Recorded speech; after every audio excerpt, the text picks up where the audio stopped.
Paz de Deus a todos, Leão CCB aqui. Hoje faremos um vídeo que estará na playlist do estudo do livro de Gênesis. Bem, nós abordaremos a questão da serpente no Éden. Vamos analisar algumas questões que podem ser levantadas sobre essa serpente que aparece no Éden, né? Está contida em Gênesis 3. A ambiguidade da serpente no Éden continua a intrigar, levantando questões sobre sua verdadeira natureza. Alguns interpretam-na como um simples animal. Outros sugerem uma possibilidade de possessão. Há ainda quem veja na serpente uma manifestação direta de Satanás, personificado naquele contexto. Essas interpretações alimentam o debate sobre a mensagem subjacente à história bíblica, deixando espaços para interpretações, né? Então, bem, vamos ler aí o capítulo em que vai começar a aparecer a serpente aí, né? Está em Gênesis capítulo 3, verso 1. Ora, a serpente era mais astuta do que todas as alimálias do campo que o Senhor Deus tinha feito. Esta disse à mulher: é assim que Deus disse: não comereis de toda árvore do jardim. Então, aí é onde aparece, né, a serpente, o início aí da aparição dela, né? Houve um diálogo, claro, a gente consegue ver aí.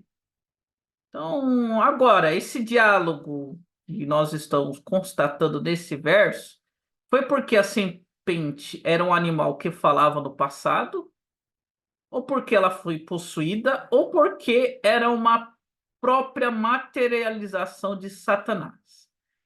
Neste vídeo, eu vou defender aí, né, a seguinte hipótese: a serpente era uma materialização do próprio Satanás. Então, esse é o ponto que eu acho, né, a minha humilde opinião, mais correto do ponto de vista bíblico e de acordo com também o contexto da passagem. Então, para me auxiliar nisso, eu vou apresentar aqui um comentário baseado na cultura judaica, de um filósofo e rabino judeu conhecido como Bahia Ben José Pacuda, que viveu em Saragoça, Espanha, Andaluzia, na primeira metade do século XI. Ele é conhecido também como Rabenu Bahia, que quer dizer nosso mestre Bahia. Para quem tiver interesse de conseguir aí ver esse comentário, eu utilizei o aplicativo Cefaria, que é um aplicativo muito bom, eu recomendo a todos, tá? Baixem no seu celular. Esse rabino, ele aborda sobre a gematria judaica. Então, o que seria essa gematria judaica? É o ato de transformar as letras em números, fazer uma conta específica e descobrir a mensagem numérica através das letras.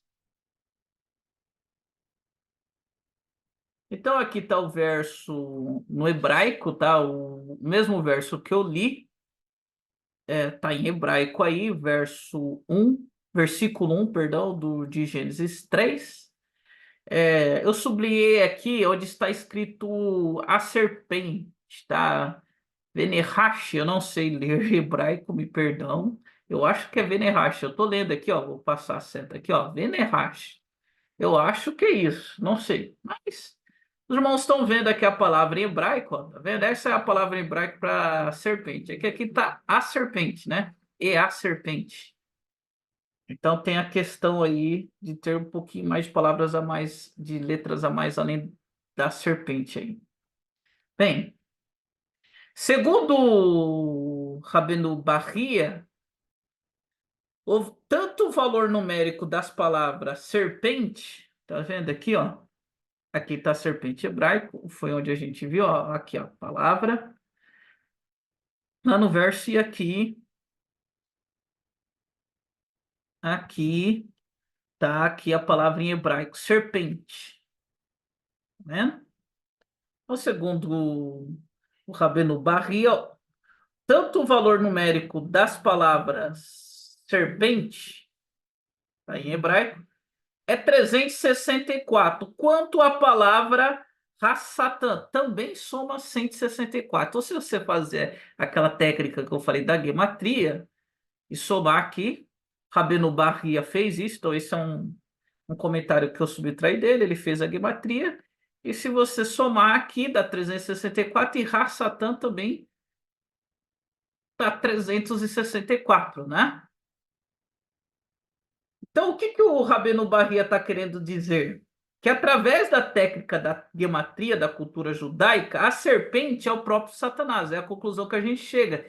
Para o valor numérico ser igual, é que o próprio Satanás é a serpente. Então, não seria um animal que falava nem uma possessão ali de Satanás, mas sim o próprio Satanás. Mas aí a gente teríamos mais confirmações bíblicas desse fato, só temos através da gematria? Será que a gente teria o próprio Satanás ligado à serpente em algum texto? Para isso, né?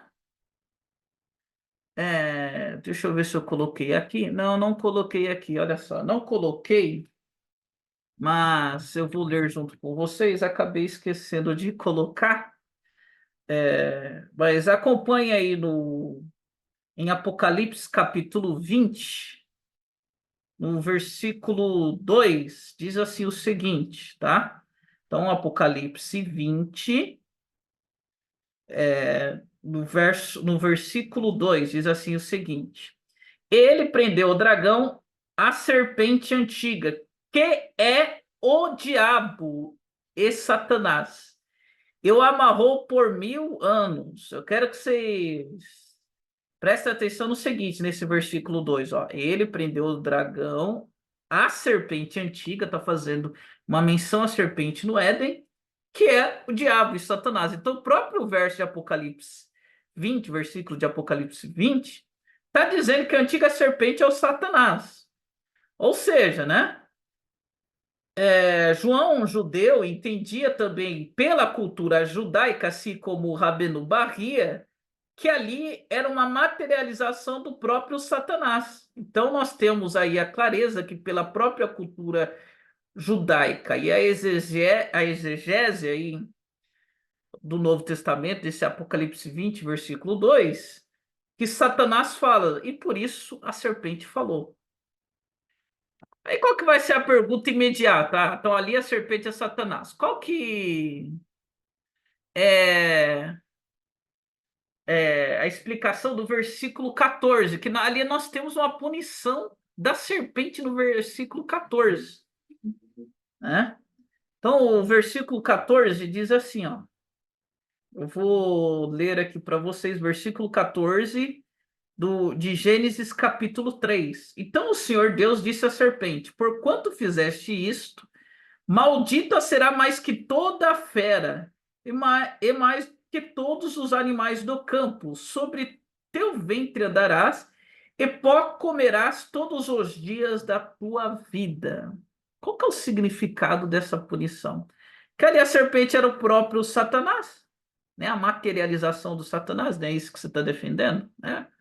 Satanás se materializou no formato da serpente para enganar Eva. E aí, como é que faz aí? Então, a punição da serpente serviria como um lembrete constante para toda a criação da rebelião de Satanás e das consequências do pecado. Tem um significado de rebaixamento e humilhação, pois a serpente, originalmente uma criatura bela e majestosa, seria rebaixada a um estado rastejante e humilhante. Isso simboliza a derrota de Satanás na mão de Deus e a reversão de sua tentativa de se exaltar acima de Deus. A serpente comeria o pó, a substância mais ínfima da terra, representando a completa submissão de Satanás ao poder de Deus.